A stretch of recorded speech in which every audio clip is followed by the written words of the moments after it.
سلام حبوباتي، ان شاء الله ديما تكونوا بخير وعلى خير. اليوم جبت لكم وصفه الحميص كاين اللي يقولوا سلطه مشويه، كاين اللي يشويها على الجمر وكاين اللي يشويها على النار. كما طريقتي انا شويته لكم على النار.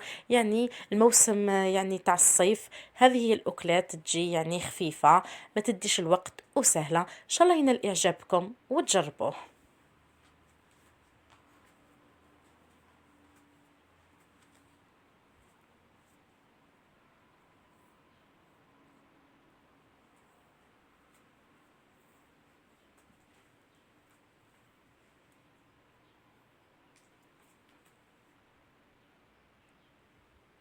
إلا هنا عندي الفلفل الحلو والفلفل الحار، الثوم والطوماطيش. الطوماطيش نأكد لكم ما تخيروش هذيك العاصية، خيروا شوية تكون طرية ونشويوهم على النار. كاين اللي يضيف باذنجان، انايا نحب فلفل حلو فلفل حار طوماطيش والثوم.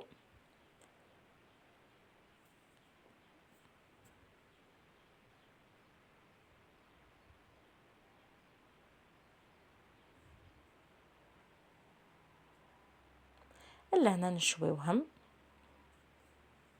كاين اللي يشوي على الجمر وكاين اللي يشوي على النار كما طريقتي انايا شويتهم على النار. يعني الموسم الصيف، يعني جاي دركا غير الصيف، يعني تليق غير الحاجة الخفيفة سهلة كما الحميص ناكلوه حنايا، خاصة في الصيف لازم نشويوهم بالطريقة هذه.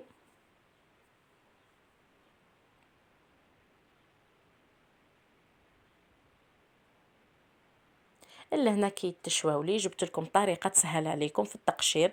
إلا هنا أنا نحكم ساشي نحط فيها كلش باش القشرة هذيك من بعد كي تنحوها بسهولة، يعني راح تشوفوا معايا،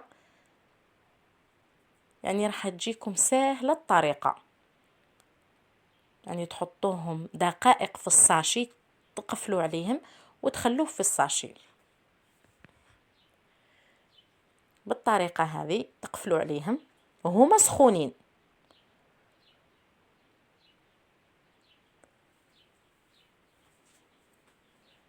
لهنا شوفوا القشور كيفاش يتنحاو معايا بسهولة. شوفوا طريقة سهلة، يعني الساشي راح تسهل عليكم وهما سخونين، تغطوهم في الساشي. شوفوا يعني القشرة راح تتنح بسهولة.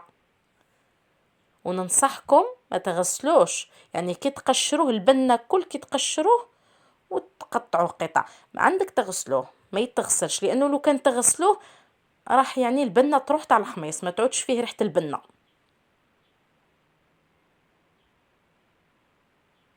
الا هنا كي قشرته نظفته مليح، راح نقطعو قطع صغيرة، يعني كي تقطعو قطعو قطع صغيرة. الحميص لازم يتقطع قطع صغيرة بالطريقة هذه.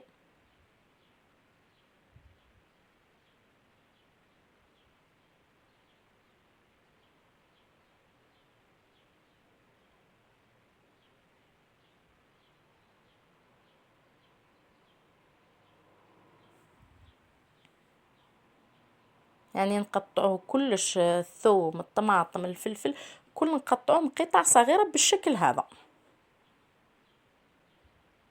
يعني ساهل وحاجة في الصيف، يعني يجي الحميص، يعني لازم الحميص في الصيف لازم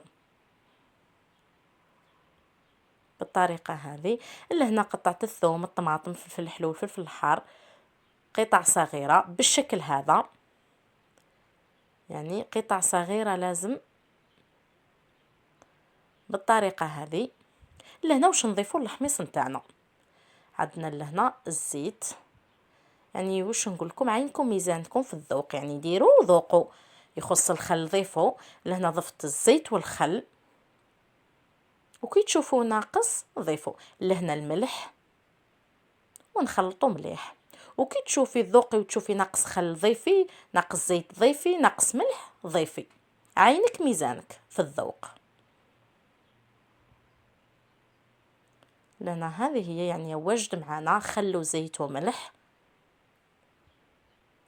زينته بالحبة تاع البيض، يعني هذا هو الحميص. ان شاء الله ينال اعجابكم، ساهل تقليدي ما يديش الوقت، وكي يجيكم حار نضيفوا عليه مغرف تاع زيت زيتونه، يعني باش تنح شويه الحرور، يعني يجي اكله صيفيه، يعني تجي هذه هي الاكله الصيفيه، يعني جاي الصيف، الموسم تاع الصيف، اكلات سهله بسيطه وطيب بالخف.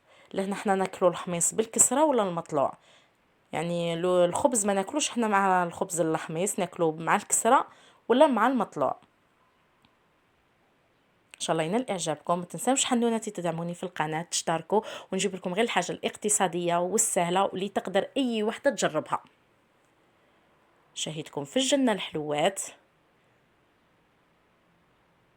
يعني يجي خفيف ساهل وبزاف بنين. ان شاء الله ينال اعجابكم، والى اللقاء الى فيديو اخر.